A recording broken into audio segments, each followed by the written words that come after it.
নমস্কার বন্ধুরা, আপনারা সবাই কেমন আছেন? আশা করছি খুবই ভালো আছেন। আমরা অনেক ভালো আছি। তো আজকে আমি আবারও চলে আসছি আপনাদের মাঝে খুব সুন্দর একটা রেসিপি নিয়ে। আজকে আমি আপনাদেরকে এটা তৈরি করে দেখাবো চিনি মাখানো শুকনো বুন্দিয়া বানাবো। আপনারা কিন্তু অবশ্যই পুরো ভিডিওটা দেখবেন, খুবই কিন্তু ভালো লাগবে। তাহলে চলুন এবার আমরা শুরু করি। চিনি মাখানো ঝরঝরে বুন্দিয়া বানানোর জন্য এখানে আমি বেসন নিয়েছি। আমি 2 কাপ পরিমাণ বেসন নিয়ে নিব। তো বেসনটাকে চেলে নিতে হবে, সেজন্য একটা চালনিতে নিয়ে নিয়েছি বেসনটা চালার জন্য। এখন আমি বেসনটা খুব ভালো করে চেলে নেব। বেসনের ভিতরে কিন্তু অনেক নোংরা থেকে থাকে বন্ধুরা। বেসনের যে কোনো কিছু করার আগে কিন্তু অবশ্যই বেসনটাকে খুব ভালো করে চেলে নেবেন, তাহলে কিন্তু অনেকটা সুন্দর হবে।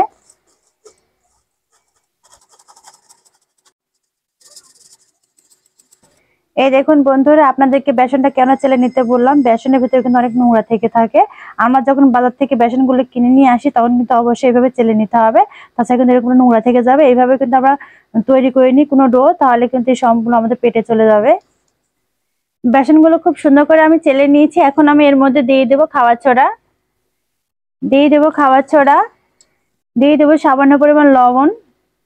খুব ভালো করে বেসনের সঙ্গে মিশিয়ে নিব লবণ আর খাবার সোডাগুলো। বেসনের ডো তৈরি করার আগে কিন্তু খুব ভালো করে মিশিয়ে নিতে হবে। এখন আমি অল্প অল্প করে জল দিয়ে দেবো। আমি যে কাপ মেপে আমি বেসন নিয়েছি সেই কাপ মেপে আমি জল দিয়ে দেবো।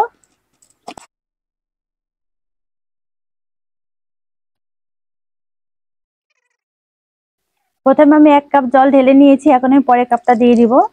অল্প অল্প করে জল দিয়ে ডোটাকে এখন আমি তৈরি করে নেব।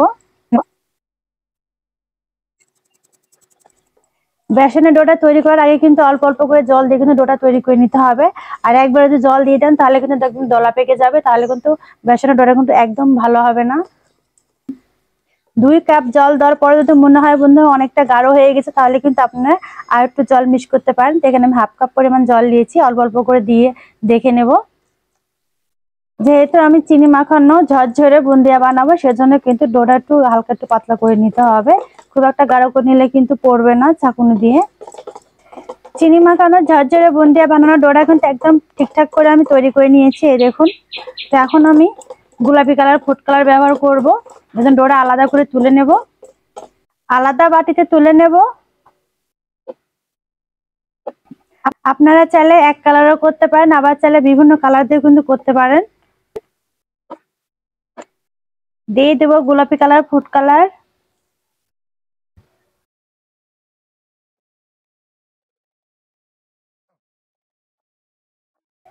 কালার দিয়ে খুব ভালো করে মিশিয়ে নিয়েছি। এখন আমি চুলাটা ধরিয়ে নিব ভাজার জন্য। চুলাটা ধরানো হয়ে গিয়েছে, কড়াইতে এখন সাদা তেল দিয়ে দিব।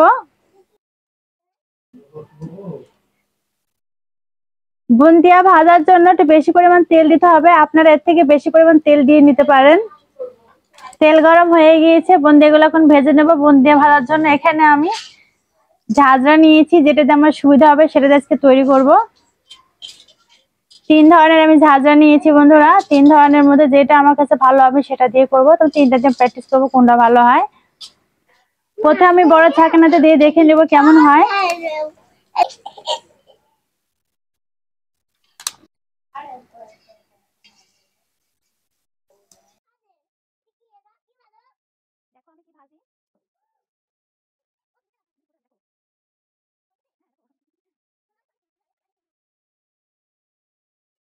নাড়াচাড়া করে ভেজে নেব। ভাজা কিন্তু হয়ে গেছে বন্ধুরা, দেখুন লাল লাল কিন্তু হয়ে গিয়েছে। এই যে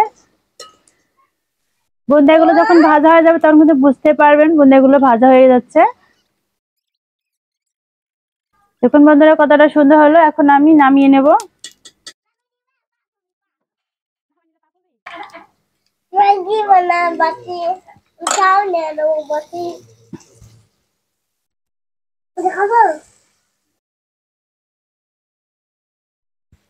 ভাজা হয়ে গিয়েছে, তুলে নিব।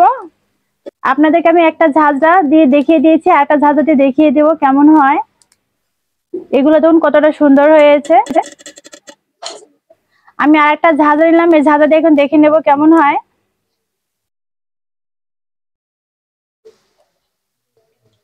এটা দিয়েও কিন্তু অনেক সুন্দর হলো বন্ধুরা, দেখুন।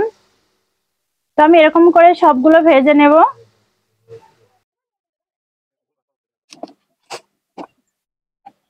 একরকম ভাজা হয়ে গিয়েছে, আমি আরেক রকম কালার ভেজে নেব।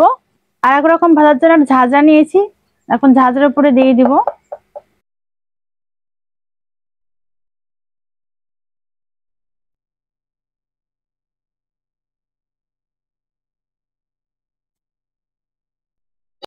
দেখুন বন্ধুরা কতটা সুন্দর হয়েছে। আমি তিনটা ঝাঁঝরা দিয়েই করেছি বন্ধুরা, তিনটা দিয়ে অনেক সুন্দর হয়েছে।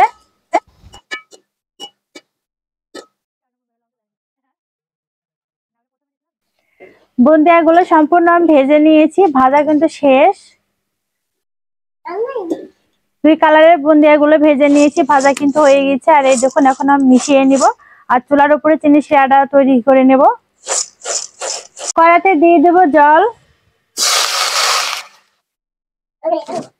এখন দিয়ে দেব চিনি। চিনিগুলো দিয়ে জলের সাথে খুব ভালো মতো জাল করে নেব। আপনি যে পরিমাণ মিষ্টি খাবেন সেই পরিমাণ চিনিটা দিলেই হবে। এখন আমি চিনিটা জাল করে গাঢ় করে নেব। তেজপাতাগুলো দিয়ে দেব, তেজপাতা দিলে খুব ভালো একটা গন্ধ নিয়ে আসবে, সেজন্য আমি তেজপাতাগুলো দিয়ে দিলাম। আপনার জন্য সাদা এলাচটাও দিতে পারেন।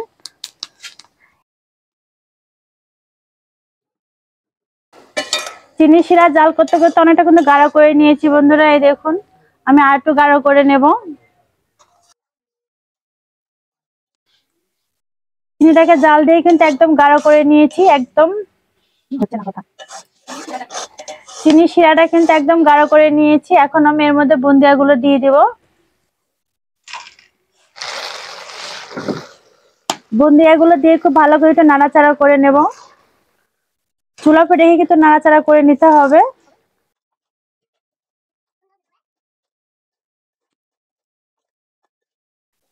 এই দেখুন বন্ধুরা কতটা সুন্দর হলো, চিনিগুলো কিন্তু একদম শুকিয়ে সাদা সাদা হয়ে গেল। চুলা উপরে রেখে কিন্তু নাড়াচাড়া করে নিতে হবে, তাহলে কিন্তু সম্পূর্ণ রসের সঙ্গে একদম মিশে যাবে। এই যে এখন আমি চুলা থেকে নিচে নামিয়ে নেব। দেখুন বন্ধুরা কতটা সুন্দর হয়েছে, খুব ভালো করে কিন্তু মিশিয়ে নিতে হবে চিনির সঙ্গে।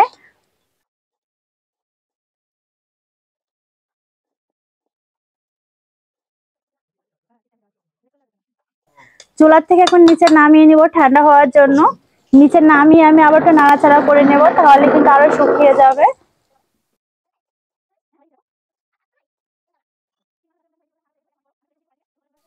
চিনি মাখানো ঝরঝরে বুন্দিয়া কিন্তু তৈরি করা একদম হয়ে গেছে। এখন আমি প্লেটে উঠিয়ে নেব।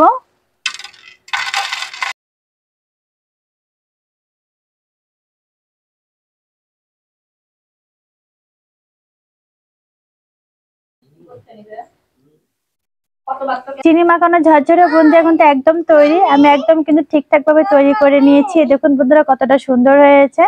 তো আপনারা কিন্তু অবশ্যই বাড়িতে ঠিক এরকম ভাবে তৈরি করবেন, খুবই কিন্তু ভালো লাগবে। এটা বানাতে কিন্তু খুব একটা সময় লাগে না, অল্প সময় কিন্তু হয়ে যায়। আপনারা তো জানেনই, বাইরে থেকে কিনে খাওয়ার থেকে বাড়িতে তৈরি কিন্তু অনেক মজার হয়, আর খুব সহজে কিন্তু তৈরি করা যায়।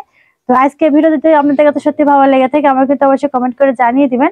আর আমার চ্যানেলে নতুন নতুন এরকম ভিডিও পাওয়ার জন্য সঙ্গে থাকবেন। তো আজকের মতো ভিডিওটা আপনাদের কাছে এখানে শেষ করছি। খুব ভালো থাকবেন আপনারা।